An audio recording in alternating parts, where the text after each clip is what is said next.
I'm Jerry Hamilton, former pastor at Skyline Baptist Church, retired last year. I'd like to introduce you, Mike, and so let's start with that, Mike. Introduce yourself. Okay, my name is Mike Plotesha. I'm the father of Casey Wire. I'm a 1982 graduate of the United States Coast Guard Academy, Federal Academy in Connecticut, which demands the highest standard of integrity for any of its graduates. If you want to graduate, you will be an honorable person. What's your present employment, Mike? At about 11:40 in the morning, I flew into the airport here in North Bend. And you saw Casey's mother right away? I was picked up at the airport by my wife, and she was extremely alarmed. I had been out of communication with her. She was extremely distressed about for my son's safety and welfare and about where he was located. So what did she tell you? Well, she told me that the school that he was sent to in Utah was a terrible, terrible place, and that there were extensive reports and affidavits and documentaries documenting the abuse that goes on at this series of schools that are run out of Utah. She done a pretty thorough investigation for you. Well, she had, and she had been in communication with my mother in Florida, and my mother was the one who actually discovered it when she was given the information and the name of the facility. What did she want you to do? My wife was extremely upset and panicked, and she wanted me to get my son out of there immediately. I had been talking to my uncle, who's also in Florida, for people to look at, but it was about 140 pages, and it had an extensive investigative report on the organization known as WASP, WWASP, Worldwide Association of Specialized Programs, run by a man named, and founded and run by a man named Robert Litchfield out of Utah, and the allegations of abuse and torture of children. And it documented these abuses, these allegations, the multiple corporate layerings of corporations and LLCs and structure that became very, very opaque and very hard to decipher who was in charge of what. Previous court actions against this organization. It was a very, also their political connections, which have impeded Justice Department investigations because of massive campaigns. Very, very serious and sinister sounding organization from this report. So with all this information, when did you finally decide to go to? I did, and I was talking to we also were talking to my mother back in Europe, or back in Florida. Oh, I am leaving out one other organization that helped. My wife put me on the phone with an Angela Smith from a HEAL organization, which is in Seattle, Washington, and it's a recovery and a HEAL organization for victims of this abuse. She herself was a victim. She gave me extensive information and additional sources, and I actually did get to talk to a person. Their headquarters are in Seattle, Washington, and her website is heal@heal-online.org. And she was very enlightening and seemingly very truthful, and I was convinced. So you made the decision to move out. Now, when did you tell Casey's mother about this? Well, about your decision. Now we're into Thursday morning, and we're packing. Her mother was working. She works as a teacher's aide at the North Bend school system, actually meeting with me. That's what you were told? Yes. I remained adamant with her. I should also inform her. I should also mention that I was also in contact with an attorney that the lady from Heal recommended. His name is Tom Burton. He's in Salt Lake City, Utah, and he told me in no uncertain terms that I needed to see my son and to be very, very insistent. So I informed, and he also informed me in no uncertain terms to get my son out of this program. And it would do nothing but harm him. Now, she has notified the school now, once you've made the decision to go. When I made a reception room where we sat down and talked to her and another lady, and very shortly thereafter, the school director came in. So you met with one staff member and then the director. What was that like? Was it cordial? Was it? Well, the director came in. His name was Carr Farnsworth. He came in and immediately started talking, and pretty much wouldn't stop talking. He spoke and spoke and spoke, and talked about false allegations on the internet and having no control over what's put out. I finally had to interrupt him and say, I've traveled a long time and I'm a little bit anxious to see my son. Could we proceed? And he subsequently brought, I think it was six boys came in. They closed the door. I had been warned by the attorney that the room that we'd be speaking in would be bugged, undoubtedly, is what he said. Mm-hmm. So I had quite a few questions based on what I had seen on the internet for them, even using some of the terminology that was used as far as what the different punishments and the brutality and things like that, what went on. The guys were generally quite engaging. I liked them all, and there was one kid there who had completed the program, but he still was choosing, and completed all the school credits that he needed, that he thought for a high school diploma is what he said, but he was choosing to stay to complete the program, and that his father was very insistent on that, despite the fact that he was 18. He was a level 5, I believe. Did they feel programmed, the kids? I mean, told what to say? Well, I believe so. I believe that the punishment for speaking out against the facility and saying anything negative would have been extremely severe. They all were speaking. They weren't all talking. I'm going to qualify that.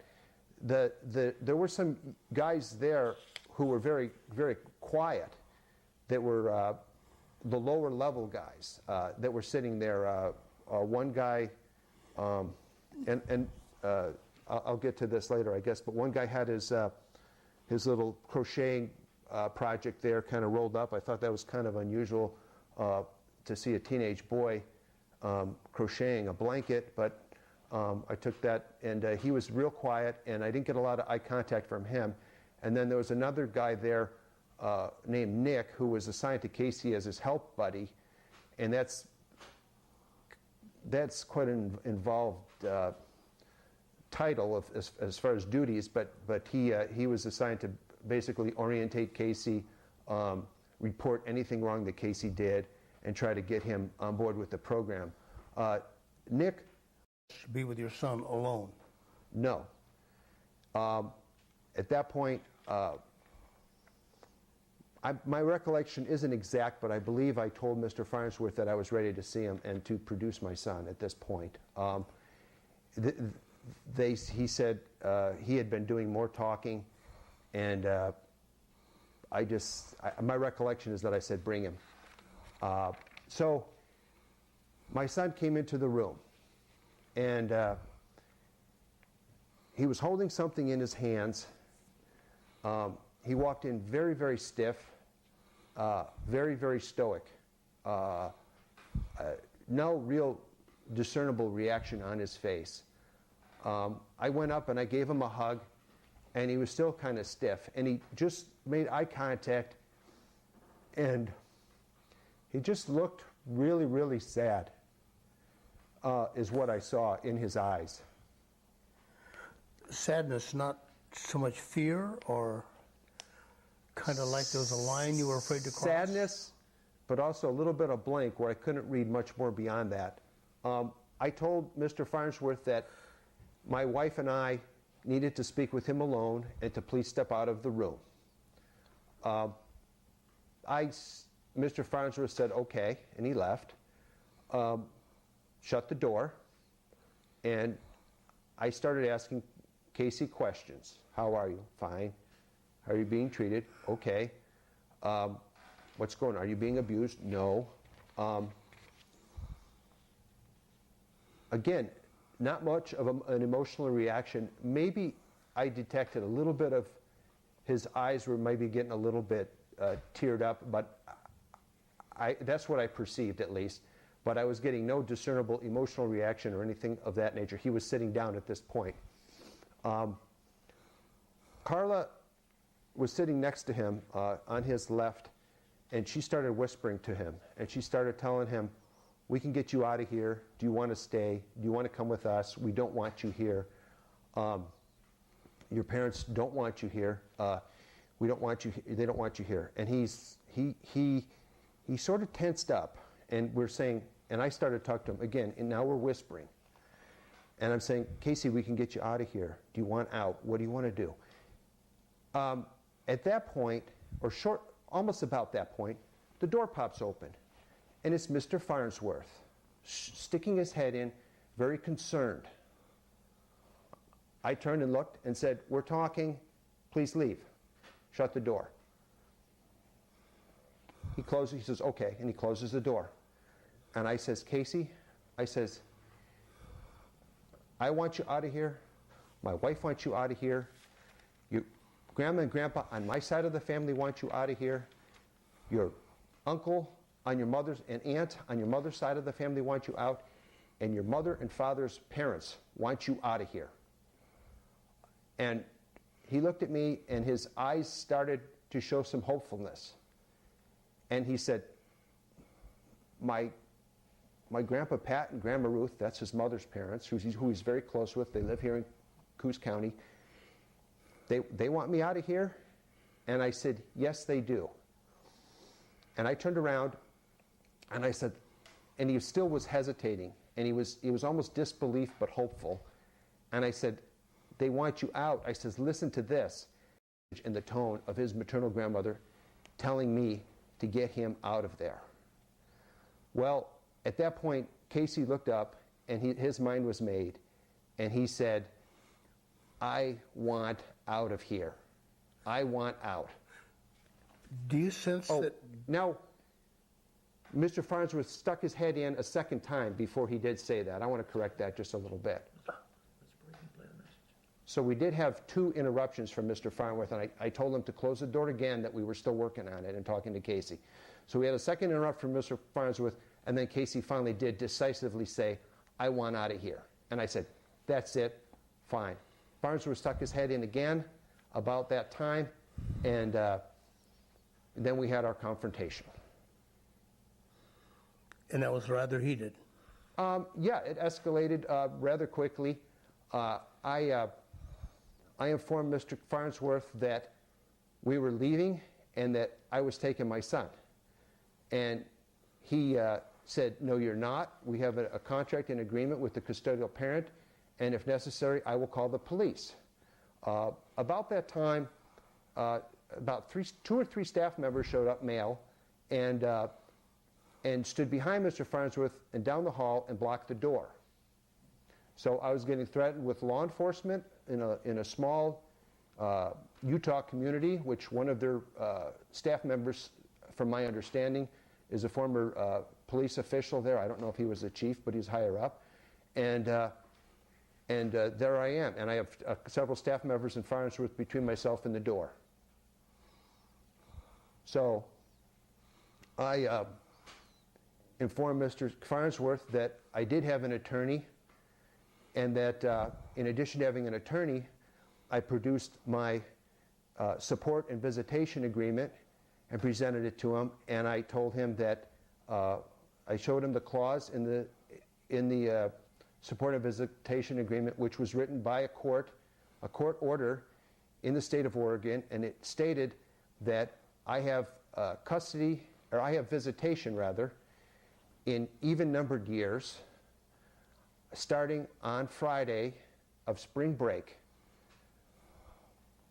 and that in addition to that, further back in the document, either parent, no money can be spent with that, out of his education fund without the agreement of both of his parents, and I had informed him that I had also cut off all the money.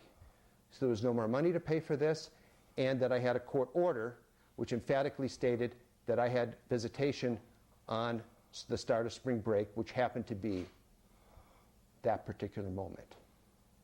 And Mr. Farnsworth still remained confrontational and said, we need to hash this out legally.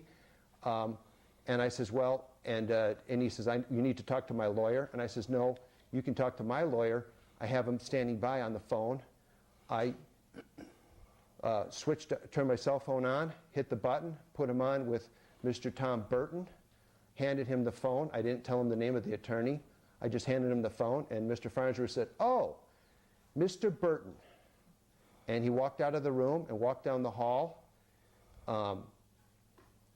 He came back about, I would think about 3 minutes later. He was very reconciliatory, and he said, we've decided to let you leave. Oh, good luck. Bye. Take a break here.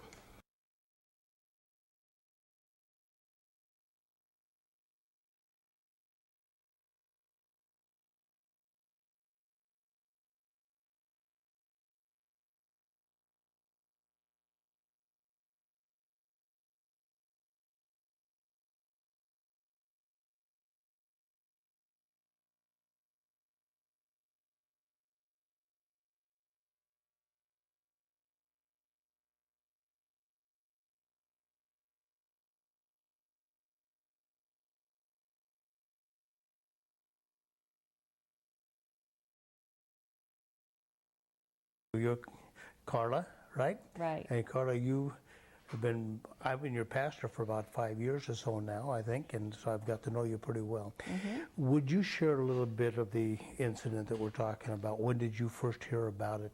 Yeah. And then I understand you did extensive investigation as well, so Yeah. tell me about that. Well, I've known Casey. Mike and I started going together. I think Casey was about 9 when I met him. And then, so I just wanted to kind of clarify how long Sure. I'd known Casey. And, he's 17 now. But anyway, what happened was, Mike said, but Casey didn't, he wasn't teary-eyed or anything. I think Mike was crying so much that he couldn't even see. But Casey was very calm. And Would it be fair to say from your perspective that he was frightened? That maybe this wouldn't happen and he'd be in trouble? No, he wasn't frightened. He didn't even assume that this was going to happen. I think he thought we were there just to see him. Yeah. And if he said he wanted to go, then he's in trouble. Exactly. I think he was still thinking like, boy, if this doesn't work, I'm in big trouble. Yep. I think that's exactly what it was. So that's what I noticed. And then one thing, like I will go back to when they were in the cafeteria. The thing that hit me the hardest was the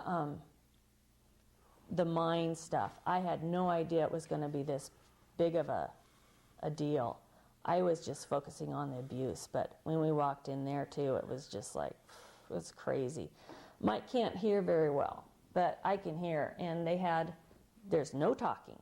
A lot of the places, there's no talking. They stand in line, there's no talking. There's no talking, and a loud, monotone voice is talking. And I asked the lady, I said, what is that? And she said, oh, that's some self-help tapes. It's not normal self-help tape. It was like a brainwashing tape, which Casey told us later on. He said, there's some kids that can completely repeat that, the whole thing. Subliminal Yeah. teaching going on. Yes. And he says it happens at every single meal. And he also said that when that tape stops, sometimes there'll be a break, and they like that. But Carr Farnsworth demands that tape continually plays, or another one goes right on. But it was weird stuff they were talking about. I don't know what it was, but it was like, it did not make sense. Mike said they used the word terrestrial and celestial. Yeah, it was that kind of stuff. It was like out of body kind of. Those are actually definitive terms for levels of heaven within Mormon theology. It could have been. They see 3 levels of heaven. Well, it might, and another thing I've read about too is that they do use, in the seminars, is not so much maybe the Mormon, but it's called Life Spring, and it's a form of brainwashing. And it's paraphysical, and it's removing your mind out of your body, and it's that kind of stuff. So, and then I'm not real hip on all the words and all that, all the jargon, but it is that kind of spacey stuff. Subliminal teaching, yeah. Teaching, yeah. But that was really, really upsetting to me. And also the kids, when they came in, they were using a little bit of the jargon stuff. They had it down too. And totally the mom and the son. If you'd heard it enough times, you probably would have it down, whether you wanted to or not. Yeah, so that was the thing that just freaked me out about